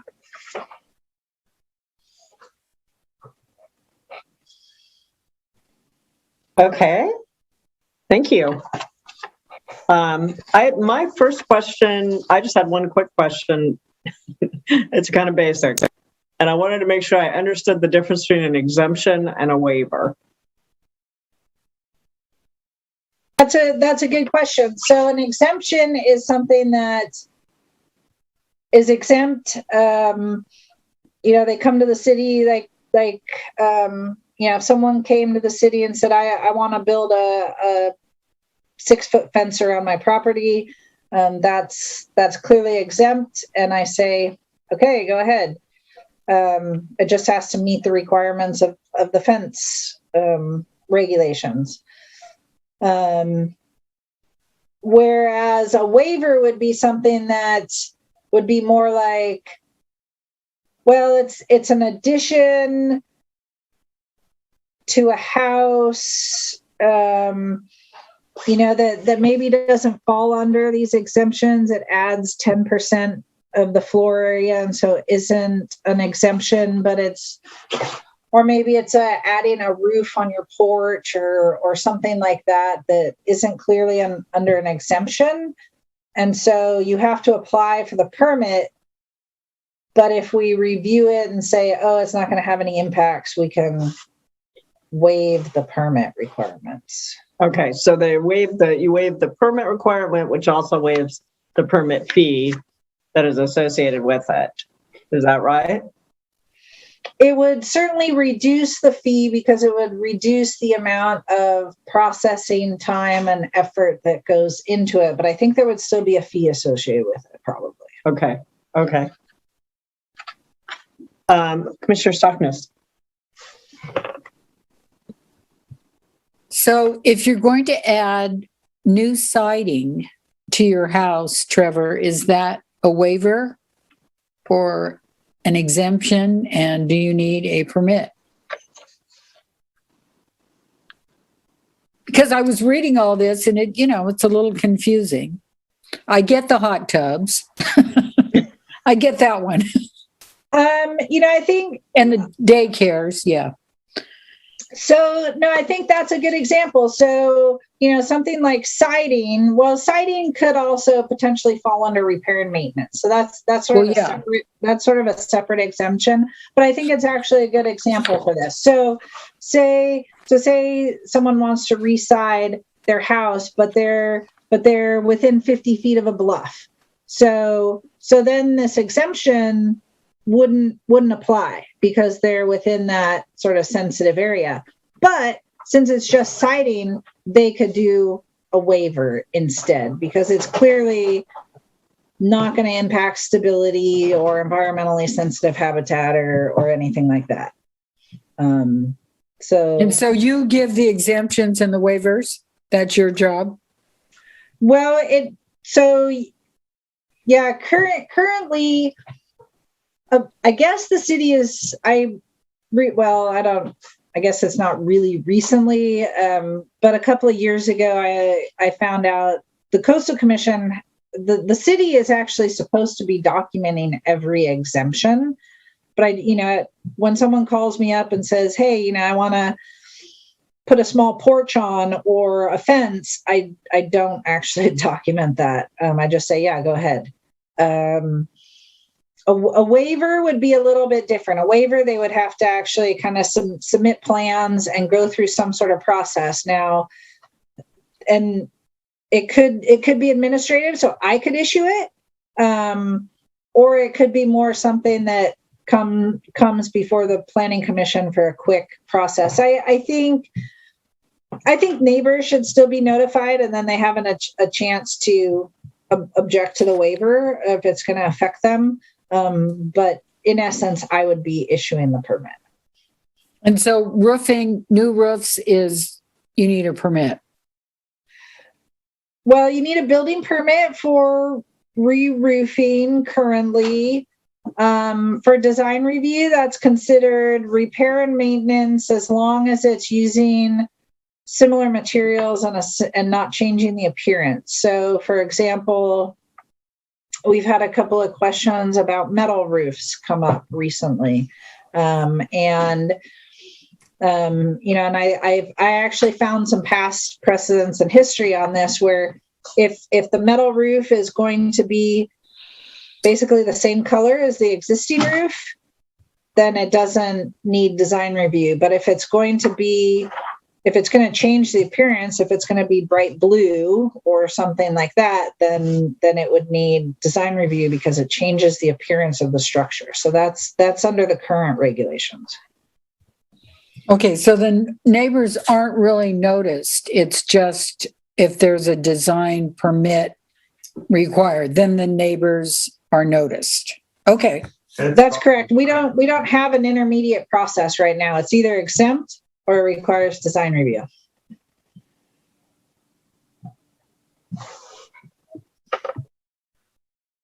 Other questions or comments? Commissioner Johnson?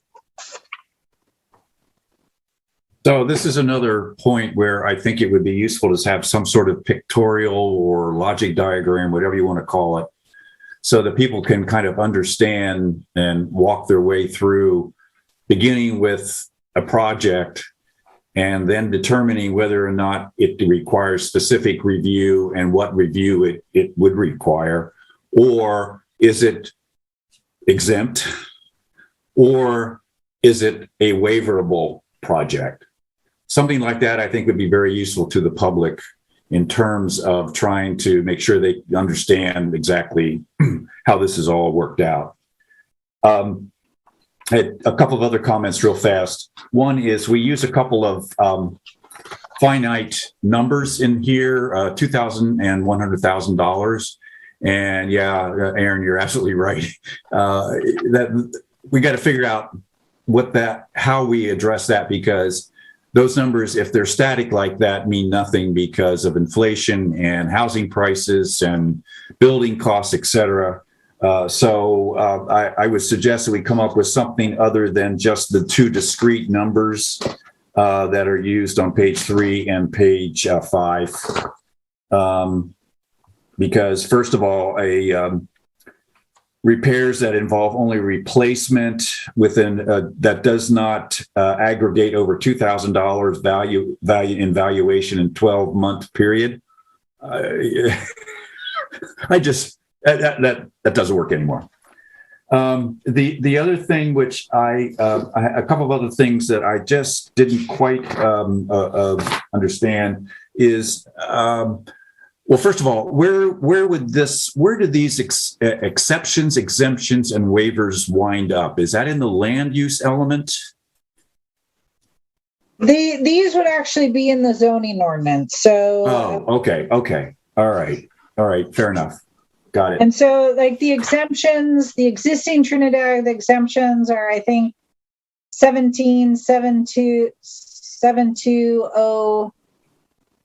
They're kind of hidden under the section on coastal development permits. Okay, thank you. Just a couple of other nits. I think on page 2, under item C1, where it talks about the standard, and I assume that's pronounced electrolay, and I guess that's like street lighting.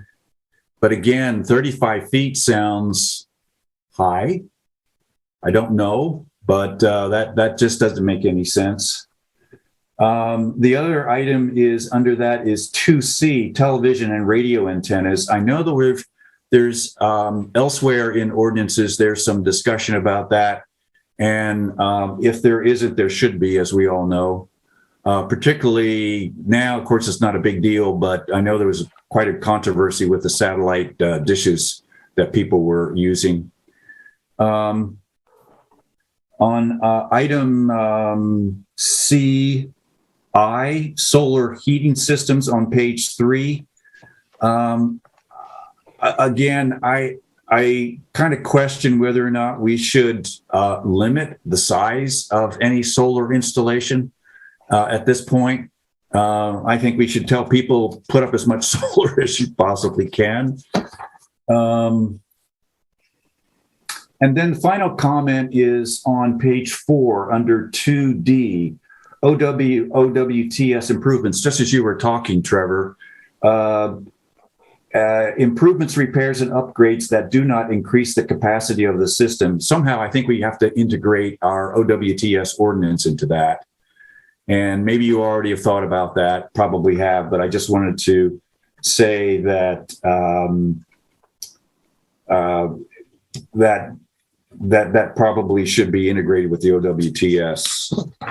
And that's basically, I think I understand this. I think I understand where it's supposed to go, but I'll go back to my original comment that I think some way of having a little flow diagram decision matrix thing would help people understand where they're headed in the permitting process.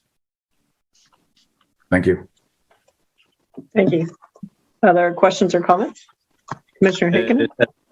Thank you for the dollar amount that was on my list. A question, Trevor, on the modified coastal exemptions. That's on page 3B. The 10%, B4, I'm assuming the intent behind B4 is to mean that there's no way somebody can do an iterative, I'm going to increase my property by 9%, my building by 9%. Then next year I'm going to do another 9%, and now I've done 18. That's the intent behind that. That's correct, yes. And then where and how is that tracked Uh, as we have change in folks and permits and I just putting that out there to the great nether region to see. Obviously that needs to be tracked. Otherwise, you wait for mom said no, ask dad kind of a situation to present itself. Great point. Yeah. I don't have an answer for you right now.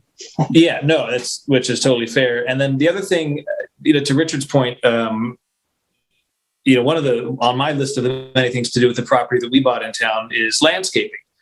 And as I'm learning on the planning commission, I'm not sure I can just go walk out and go to Miller Farms or whoever and buy a bunch of plants and put them in, or rock paths. It would be a good example of something that could definitely use some kind of a FAQ or a Q&A type thing, or a rubric or some kind of, that's just one example that's very specific to, next steps for me here within the next year as I start to tackle things outside the structure. Because it's not clear.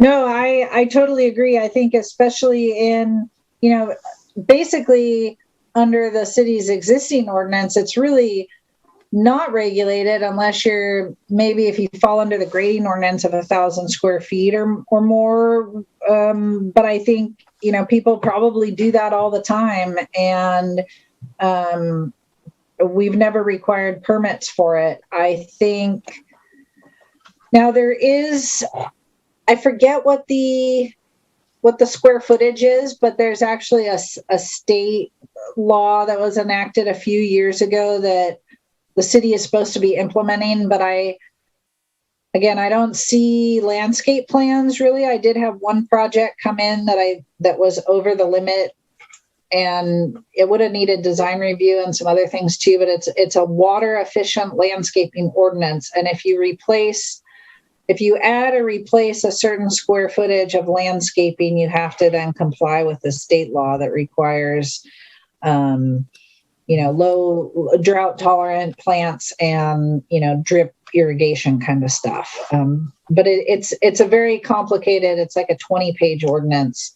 But the city does need to adopt something to implement that. Otherwise, we're supposed to be using the state's rules. I think that's in, just going back, CD 6.1 on page 7, new development shall be required to utilize with drip irrigation, other water conserving. I don't know if that is what you're speaking to. I think I read it somewhere in tonight's plethora of paper. Yeah, and I think there's a program under that the city is going to implement or adopt a water efficient landscape ordinance. And actually one of our LEAP tasks is to do that. And I did mention to Gabe to let me know next time they kind of do some updates on the website, because I think having some FAQs would be really helpful for people. And it's an issue that keeps coming up. And, it's going to take some time, to develop those. We can steal some from other places, but they'll have to be modified for Trinidad. But I think it would be really good to have those on the website. Okay, that's all I got. Thanks. All right, thank you. Trevor, I just had one question. I think everybody else covered all the other items I had. Was on page 1, item C, I guess it was unclear to me what we're saying about the use of existing or permitted structures for keeping of pets, small family daycare homes, licensed residential care facilities, etc. Are we saying converting a residence to any of those uses is exempt from the need for a permit? Is that the idea? Okay. All right. Okay. Okay. Thank you. Any other comments or questions? And Trevor, have we answered? Has this been helpful? Do you have what you need from us? I think I can keep working on it. I do think, if you, and maybe it doesn't have to be tonight, but I would like all of you, like Richard started going through some of the existing exemptions, and I totally agree with the ones he mentioned. These are what we have now. Okay. Like standard electrically are not over 35 feet. So like I said, we don't have to go through it tonight, but if you guys want to go through these and mark up what you think should stay and what should go, I would appreciate some feedback on that. And you can do it tonight. You could email it to me. We could do it at the next meeting, whatever works. But I would like some feedback on those in particular. How would you guys like to do this? Do you want to just go through it quickly now? Do you want to send an email to Trevor if you have feedback? Diane? So I'm not quite sure. Are we doing the Coastal Act exemptions and the Trinidad exemptions? Is that what we're doing, Trevor? Yeah, I mean, eventually, and tonight, yes, we're looking at them all, but right now, starting on page 2, this is what we have now. And we could throw the whole thing out. But I think there are some good things in here that are worth keeping. And so that's one of the specific ones I'm looking for feedback, because this is what we have now. And so what do we want to keep and what do we want to get rid of? And so Gabe knows all about these? Yeah. Okay. So Anton, are you there? Is he still there? Yes, I'm here. Oh, good. So you could read these with Gabe, and then you guys could, just chat about what these waivers and exemptions are, and see what's in the drawers or the files. Sure. And then you would know more, because you're going to get a lot of questions between 9 and 11 before Gabe comes in. So I don't know. I mean, we could do whatever, Cheryl. We can talk. Yeah. So you're saying the city staff may have some input because they get the. Well, yeah. And I think Anton is he's going to get questions, because he's the one that opens up the office, and the people that are, ready to get going in the morning are going to come and ask him questions. And he's doing a fabulous job. I just didn't know if he and Gabe and Eli would talk about those also. I'll do whatever. Okay. I'll Commissioner definitely Hickman. talk to Eli and Gabe about this tomorrow. Thank you. Okay. Commissioner Hickman. Yes, I'd ask if we can take this as homework for next month's meeting. I feel after the discussion, kind of the intro with Trevor and everybody tonight, I know I'm in a better position to kind of intelligently evaluate these now. I have a better understanding of what I'm being asked to do than just by the document. I don't mean to put it off, but, rather than try and go point by point now, it'll give me some time to think, and that would be my preference.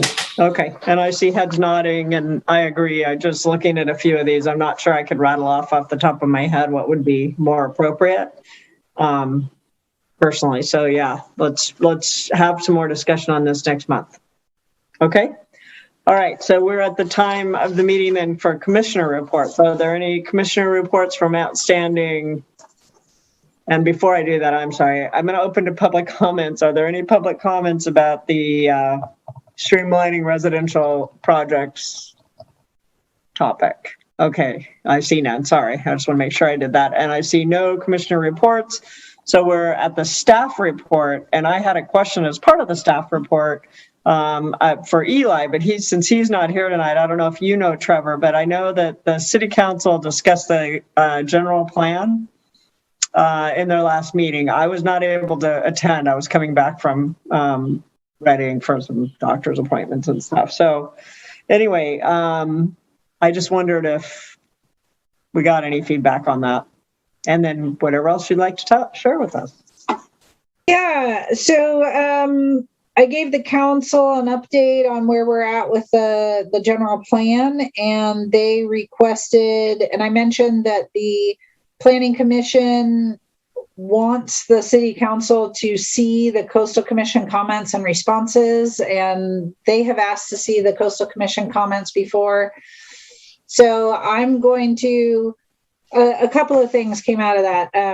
One, I'm going to give them quarterly updates on what we're doing with the general plan, but I'm also going to give them in pieces what we've done in the last year or so since the last update. So I'll probably, they saw the land use elements, and since you guys saw it and the Coastal Commission comments were responded to, so the next would be the conservation element, which is very messy. If you recall, there's actually 2 track changes versions because it got so messy with the Coastal Commission comments. So I'm actually going to, I'm hoping this week to sort of get something cleaned up and ready to give them, because they also, they requested that they get those in advance of the packet so that they have more time to review them. So I'm going to be prepping something for their December meeting. I don't know how much they'll want to go through it, but they want to be a little bit more active. And I'm hopeful that I'm going to start getting more of the figures done now that we have the city limit issues, I think, worked out. So I can start getting figures, and then I can start getting these back to the Coastal Commission for further comment. So we'll just keep working on it. Other than that, yeah, I've still got SB2 and LEAP grant tasks as one of my priorities to meet those grant requirements, spend that money. I did give the ADU ordinance to Coastal Commission staff. The council also reviewed the STR ordinance, but didn't really comment on it. They want, there's a couple issues they wanted some more information on. They prefer to have Coastal Commission comments. And they're understaffed, so that's going to take a bit of time. So I think they're going to review it as soon as we get any comments back from the Coastal Commission, or in February if we don't have comments back yet, which we should.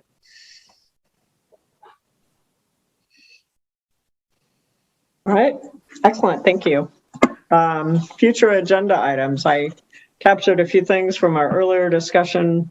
We'd like to add to the list the Vegetation Ordinance, and specifically how it's enforced and what the process is, and just reviewing that, and then signage, including the permitting process, and maybe a field trip. Commissioner Hopkins? Last meeting kind of left a bad taste in my mouth in regards to that gentleman that cut the tree. Sorry, we lost you there, Tom. Say it again. Oh, sorry about that. We live in a rainforest, and people aren't going to cut their trees if they have to. And then we're going to have the same problem Diane's talking about. It just seemed, last meeting, it seemed weird. I thought about it a lot. It just seems like you're not trying to get people to do what you want them to do by charging them a lot, or I don't know. It just seemed like a weird way to enforce things. And I'm just throwing. Yeah, so the whole trees, kind of vegetation and trees and tree height, and what's the process when people want to take down trees? I mean, we've had in the past, we've had situations where landscaping was, just completely cut down. So we've had that situation, and we've had situations where, people take out vegetation maybe where they shouldn't take out vegetation. And we have situations where people are trying to follow a process, but they don't know what the process is. And so, yeah, so you're absolutely right, Tom. I mean, I think we were all I felt like we were all in kind of violent agreement that it's not clear to people what they should do, and that sometimes the permits are costly. sometimes appropriately so, and maybe so other times not, right? But so we could add that to the vegetation piece and just, how are we structuring the ordinances, and then how are we communicating them so that they're, people can understand. It's a tough one for me too, because I love trees, so I always default to don't cut the trees. No, anyway, Commissioner Johnson. Just a real quick follow-up. I thought about this too, and one of the things that I think is very perplexing right now is that we have on one hand a requirement that we clear a safe zone, and then we have a requirement that any tree above a certain diameter requires a permit. So my thought was that we ought to come up with a system. I don't think it would be too difficult, where within everyone's safety zone, that the permitting process could be streamlined so that we could maintain a safe distance for these kinds of safety issues, fire issues, and then anything beyond that, falls under a different category. So I kind of get the same thing that Tom's talking about, and I just thought that maybe we could divide it into two separate issues. Thanks. Yeah, that's a good point. And then what I learned from talking to the fire department, right, to CAL FIRE, was that there's different hierarchies of permitting and requirements related to that. So good point. So I do want to clarify. I don't recall signage. Was signage permitting a future agenda item, or was that more part of our design discussion? But I do want to add. Maybe it's more part of the design discussion. I think at the last meeting, one of the things we talked about wanting to revisit was the after the fact permit policy. So how about I add that in addition to the vegetation regulations? Okay. And Commissioner Stockton, you had a comment on the signs or something maybe? Well, I think a field trip would be good for the committee. We can look at signs, we can look at trees, we can look at neighborhoods and how, like Tom brought up, and what was in the 2002, part that Trevor gave us, be a good neighbor versus strict standards. So I think that's where we're at until we get it all cleared up, like Richard said, whether it's an exemption, a waiver, a permit, and then we had the, now I'm getting tired. The website. And then we can get Anton and Gabe to redo the website so it's, more of a checklist than a big something that they have to read. Simple sentences. All right, so I'll work offline with Trevor and Anton on the field trip, because we would need to put that on as a public meeting since we would all be going. But I would also say that it would have to be a different time of day, because we're not going to see much after dark now. So. And is it something you want to do right away, or do you want to wait till the weather gets better, which is a ways away? But yeah, I don't know if we want to do it in the pouring rain either. Yeah. Well, and I don't think we want to do it in December because of all the other activities that go on, family and community. But sometimes we have 3 weeks of gorgeous weather in January, right? And we can set a special meeting with just 24-hour notice. So okay. So I would shoot for mid-January maybe. For January, we'll January. Shoot for January. Yeah, that sounds good. Okay. All right, so we'll work on that. And okay, are there any other future agenda items? Otherwise, okay, then we are adjourned. Thank you, everyone. Have a great rest of your evening. Night, everybody. And happy Thanksgiving. Yeah, happy Thanksgiving. Yeah, all of you. Gobble, gobble, eat too much, wobble, wobble. Happy Thanksgiving.